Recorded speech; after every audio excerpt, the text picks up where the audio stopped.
Okay, welcome back to another video. It is 8:03 a.m.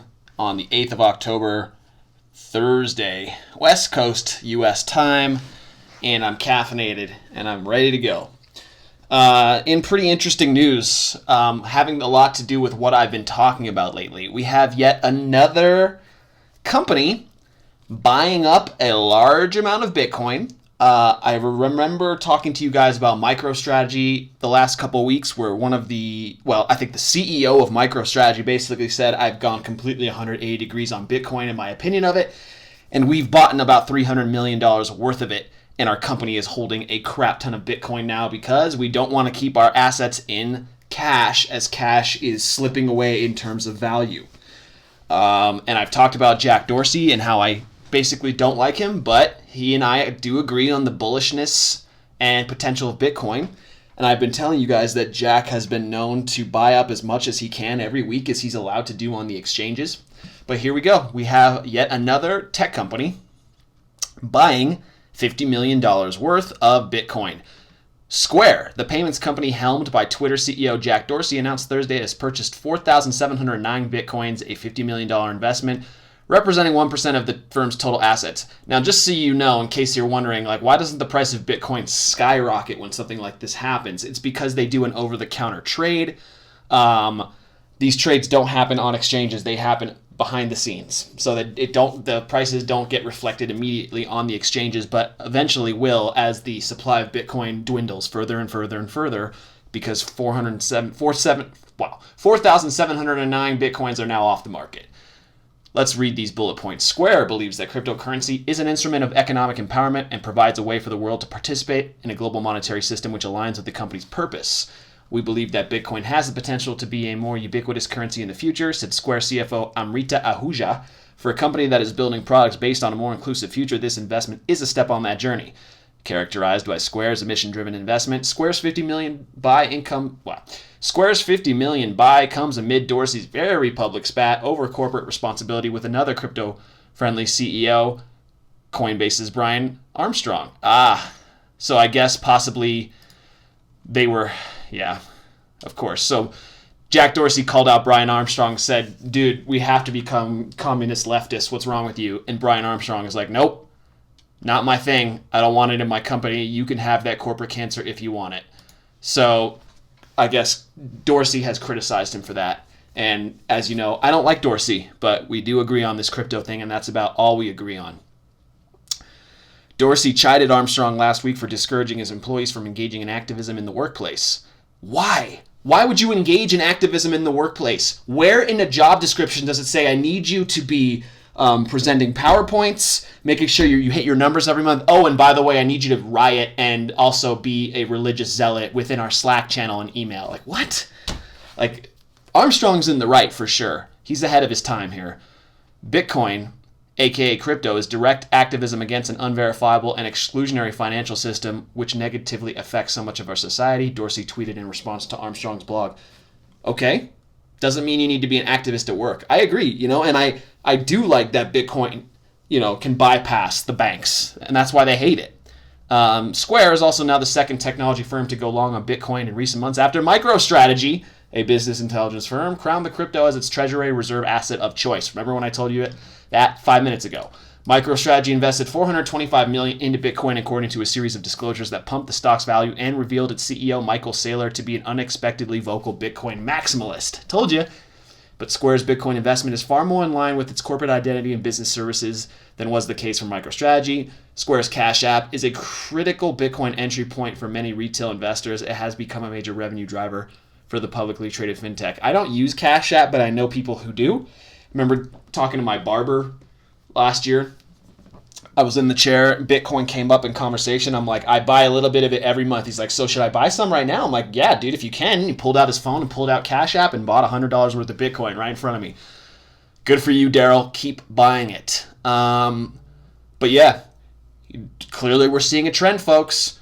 What do you think is going to happen by the end of the year? I bet you we're going to have 2 or 3 more well-known tech companies who are going to publicly announce that they have invested in Bitcoin this way.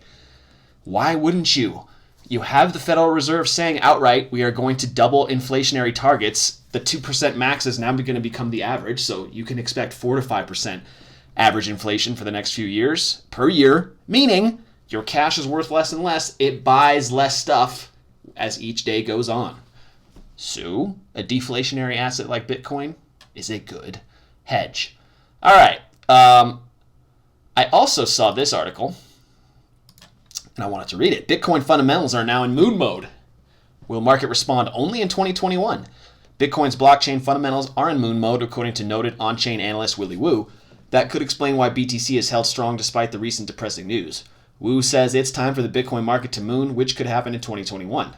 Noted on-chain market analyst Willy Woo is of the opinion that Bitcoin's network fundamentals, including blockchain data and infrastructural metrics, are going pretty strong. But the BTC market is still not caught up to its moon-like action. Willy believes only next year. Bitcoin on-chain data and metrics from infrastructure players are in moon mode. Willy Woo, while tweeting from his official Twitter handle, took a heavily bullish stance on the state of the Bitcoin network. He said it was one of those rare instances when Bitcoin's blockchain fundamentals are displaying significant strength. He added that although on-chain indicators are looking healthy, the market has not responded to this bias in the unison. But the same will happen next year, supposedly. Wu also commented that this is an incredible Bitcoin buying opportunity not seen since mid-2016. As usual, his observation was called out as a fluff by one of the commentators, to which he responded by mentioning his utterly bearish stance on Bitcoin until March and April 2019. According to the analyst, Bitcoin traders and investors hated him then. So this guy was bearish on Bitcoin even after a major bull run. So yet again, another example of someone coming around 180 degrees on Bitcoin. Fox Day, you going to come around? Just kidding. I know you won't.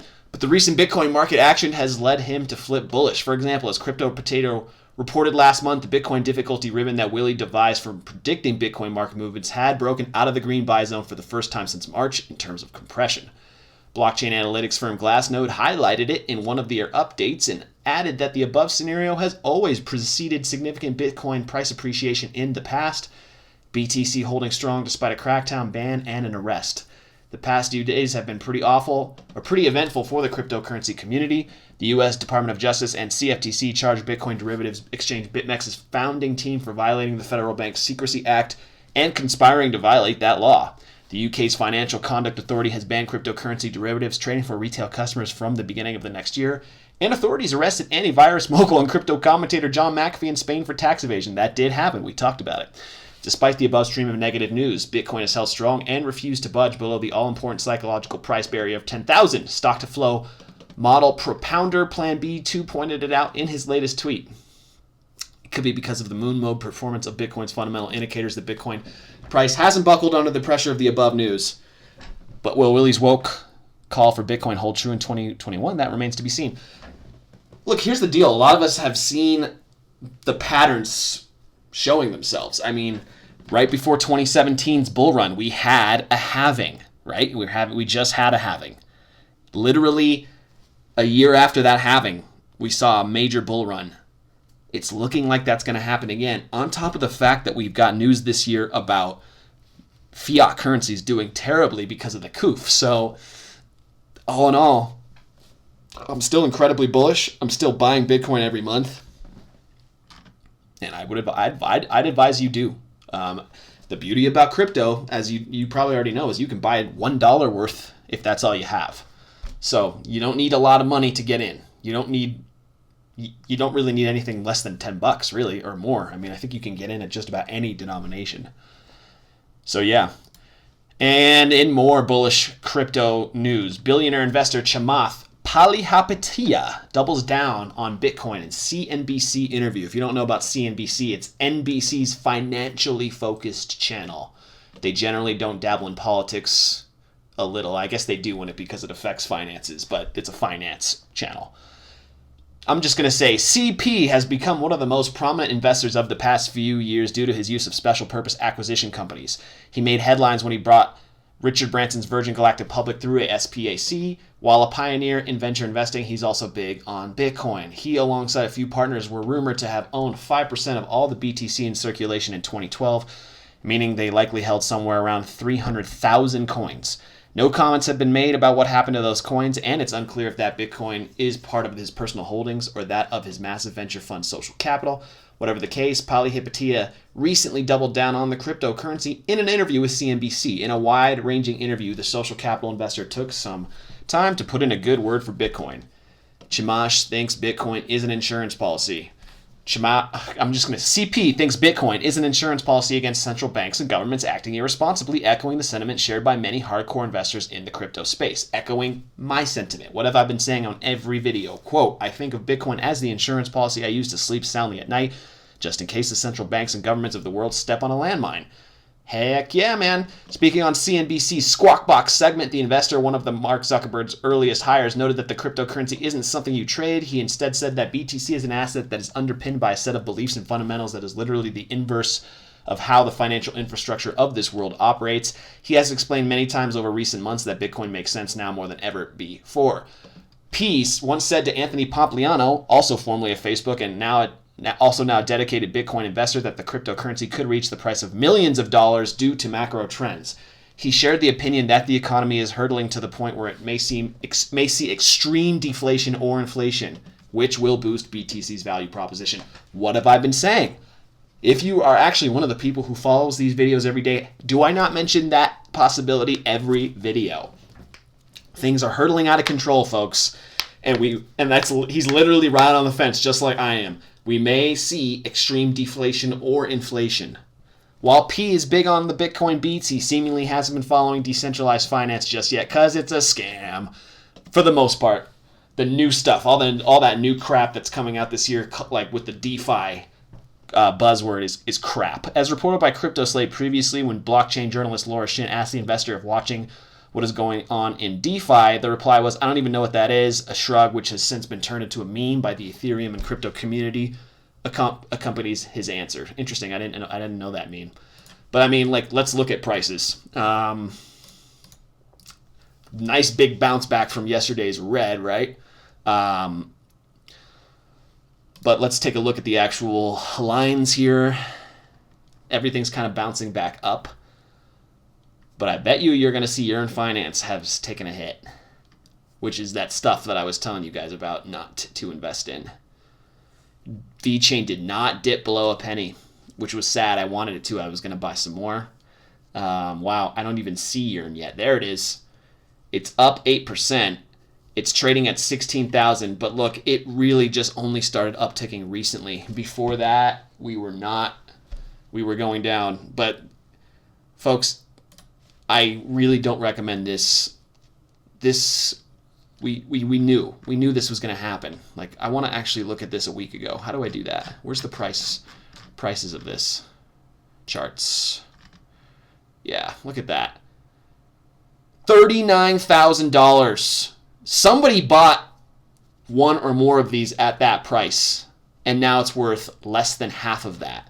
Be incredibly careful with this stuff. A lot of stuff comes out in these crazy times that end up being scams.